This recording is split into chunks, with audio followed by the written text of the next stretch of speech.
Hello, dear little cute learners. How are you all? I hope you all are doing well. So, students, I'm your science educator again here with a new chapter with a new concept, and today we are going to learn about what does air contain. And in this, what we are going to learn that the air which is present in our surrounding, what does it contain? So, what are the things according to you does air contain? For example, you think, ma'am, air contain dust. Well done, right? Smoke, right? Great. Anything else?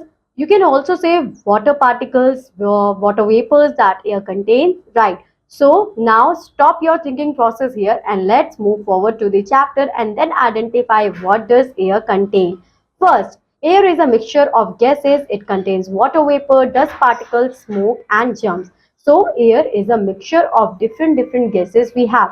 Further in your higher classes, you are going to learn about that gases as well. But now you just have to know that we just have some mixture of the gases. Now what are the things that air contains? It contains water vapors, dust particles, smoke and germs. So these four things is contained by the air. Now air contains water vapor. Let's discuss about it. Clean your table with wet sponge. It becomes dry after some time. So what you see, you can perform an activity. You have to clean your table with a wet sponge. What you find here, that it will become dry after some time. So how is it possible? So pour some water on the floor. It becomes dry after some time. This you can also try, and you can also see that by after pouring some water on the floor, after some time the water will disappear. So how does happen? Put some wet clothes on clothesline in the open. They become dry after some time. So these are the magical things which we are seeing in our day-to-day life, right? Is this magical? No, this is not magical. It is your air. Now where does the water in the above activities go? This is the question, where the water gets away. The water from the table, floor and wet clothes changes into gas called water vapor. So the things which we are pouring into floor, our wet clothes, our clean table with the wet sponge, those all your water gets away in the form of water vapor in the air. This water vapor mixes with air. This air contains water vapor. Okay, students.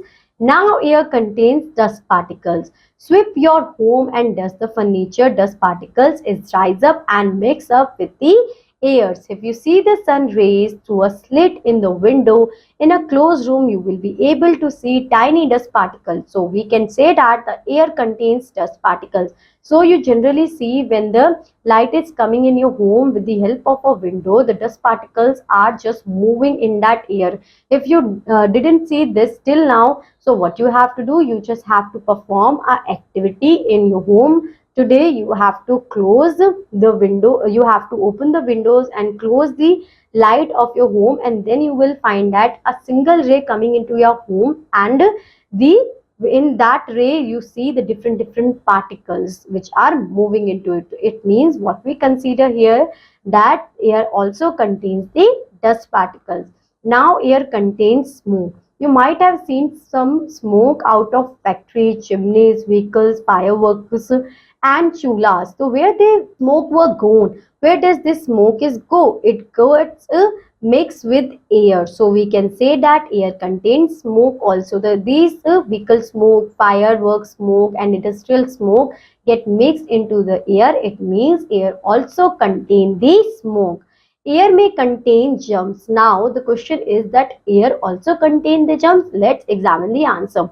When a sick person cough or vomits, germ mix up with the air. So if I cough right now, it means the germs which comes outside my mouth is get mixed with the air. So the germs in the air make us ill. We should always cover our mouth while we cough, yawn or sneeze. So we don't know how much germs are present in the air to protect ourselves, because precautions is better than cure. So you always have to make your face, mouth is enclosed with the help of a cover or a mask to stay away yourself from such germs.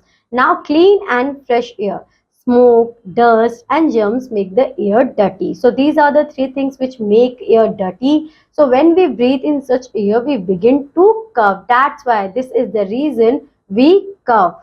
Dirty air is harmful to our health. We often have a trouble breathing in. We often have trouble breathing in dusty air. Germs in the air make us sick. So we must breathe in clean and fresh air. We can get fresh air if we grow more and more green plants in our surroundings. So dirty air is harmful for us, right? But we the only person which make the air dirt, because just because of us we throw the smoke into the air, we throw the dust and jumps into the air. So how can we stay ourselves from such dirty air, and how can we get the clean air? So by growing more and more green plants in our surroundings, we can save ourselves from the dirty air. Keep windows with the wire net open to let in fresh air, and make proper disposal of garbage. Live away from the factory area, not cover our face when we sleep, play in the open grounds, visit parks regularly. So these are the things which we have to perform to stay ourselves and stay away from the dirty air, and it will help us to make our breath good and clean. So students, now this is the end of your chapter. I hope so now you understand what are the things is contained by the air, and how can you save yourself from these dirty contaminants. So students, now I'll meet you in your next class with a new chapter. Till then, bye bye, have a good day and keep learning.